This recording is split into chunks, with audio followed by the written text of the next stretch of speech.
Año 29 a.C.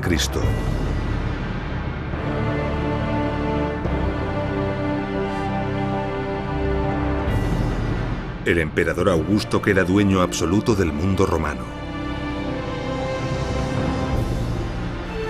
Augusto emprende la gran tarea de reorganizar el imperio que ahora tenía bajo su control. Dentro de su estrategia de reestructuración del territorio, Augusto decide el establecimiento de la colonia Nemausus como gran ciudad de la provincia narbonense. Nemausus iba a ser una importante ciudad, una ciudad con una población estimada de 60.000 habitantes.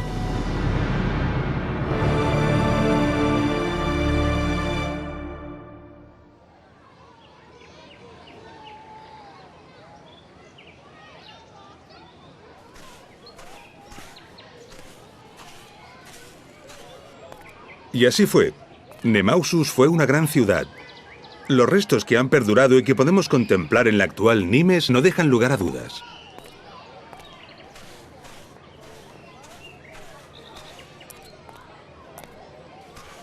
Una ciudad de tales dimensiones, con una población tan numerosa, debía tener preparado un importante suministro de agua. Los romanos conocían la existencia de un manantial en el mismo emplazamiento que deseaban para la ciudad. Un manantial considerado sagrado por los celtas y que en la actualidad todavía alimenta los canales de este parque. Sin duda, uno de los parques públicos más antiguos de Europa.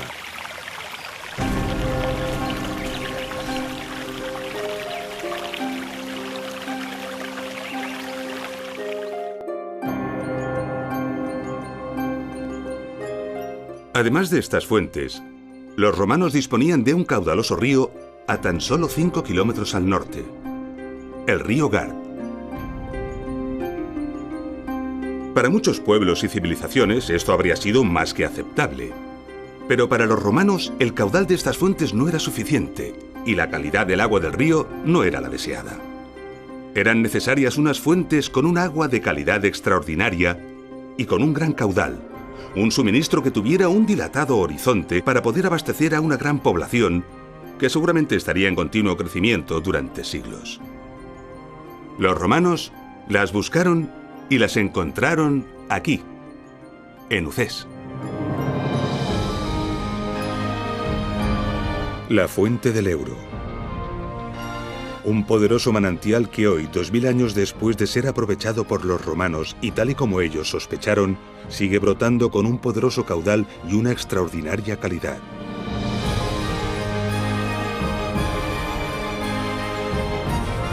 La fuente del Euro provoca y mantiene un paisaje soberbio que sobrecoge.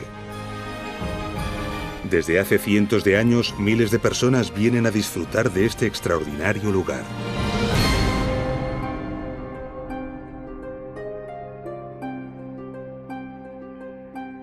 Pero la fuente del Euro estaba a 21 kilómetros en línea recta del emplazamiento deseado para la ciudad.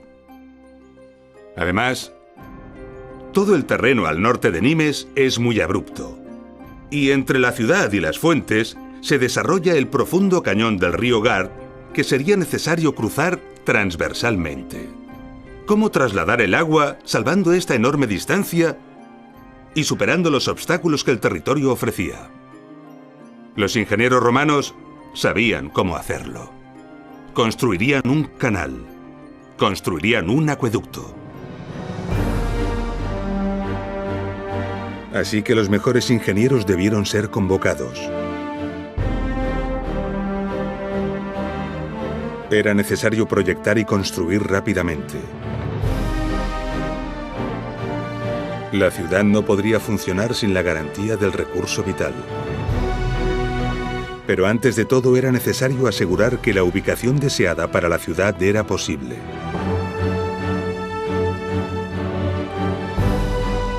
Todos los ingenieros responsables de la construcción de la ciudad esperaban con impaciencia la confirmación de la validez de la ubicación.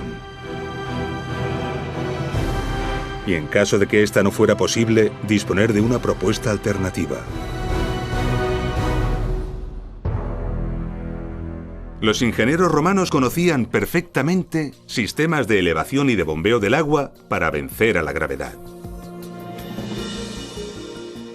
Sin embargo, en un acueducto de estas características, este sistema era completamente impensable.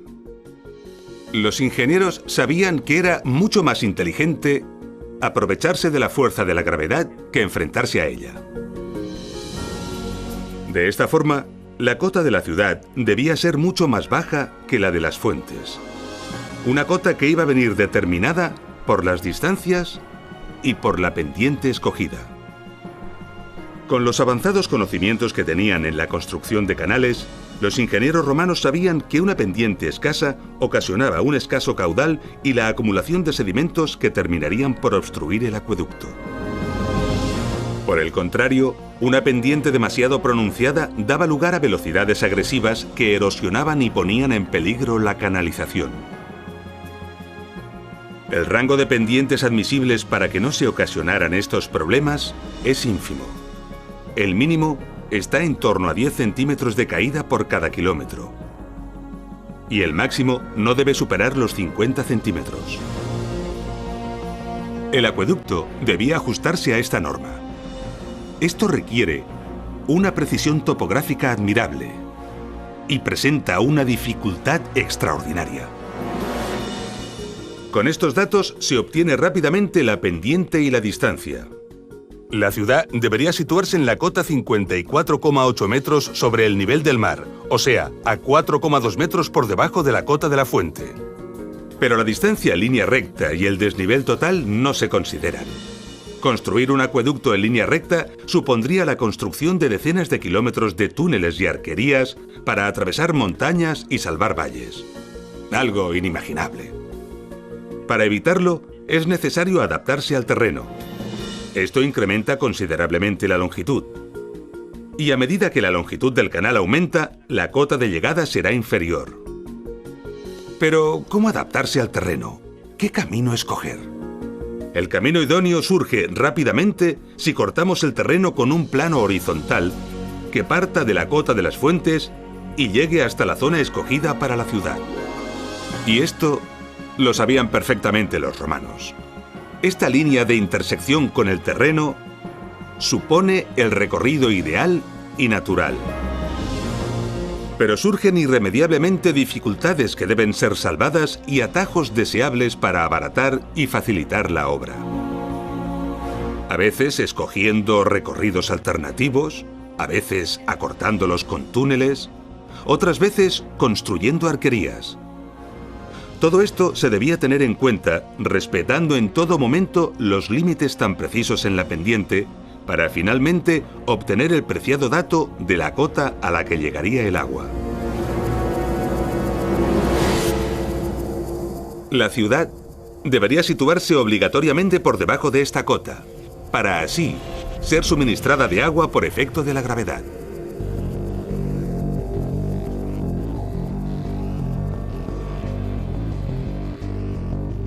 Pero, ¿cómo podían calcular esto los romanos en un abrupto territorio de tantos kilómetros cuadrados?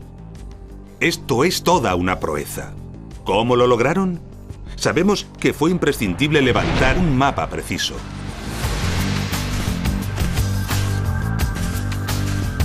Con ayuda de la dioptra, tuvieron que medir los ángulos horizontales de los puntos de las cimas de las montañas, los vértices geodésicos. Los topógrafos romanos debieron señalizar las cimas de las montañas y otros elementos relevantes del territorio que deseaban medir. La dioptra permite apuntar con certeza a cada uno de estos elementos y medir con precisión los ángulos horizontales que formaban respecto a su posición. Esto se debió repetir desde multitud de puntos distintos con el fin de obtener una colección de triángulos de los que conocían los ángulos. Después, por trigonometría, calcularon las distancias. Con esta información se puede construir un mapa de precisión del territorio. Hoy a esta ciencia se le llama geodesia. Pero además, en este caso, se iba a construir un canal. Así que debieron medir también los ángulos verticales entre los vértices de los triángulos formados y entre estos y los fondos de los valles. De esta forma lograron también calcular las alturas de todos los elementos de interés, información que debió ser incorporada al mapa del territorio. Un mapa completísimo conteniendo distancias y alturas. Y con todos estos datos, se calculó y se decidió el trazado exacto del acueducto. Los terrenos que atravesaría en cada tramo, la mejor solución técnica para cada caso, los esfuerzos constructivos, los túneles que serían necesarios, las arquerías que deberían construirse. En definitiva, se podía medir y valorar la obra.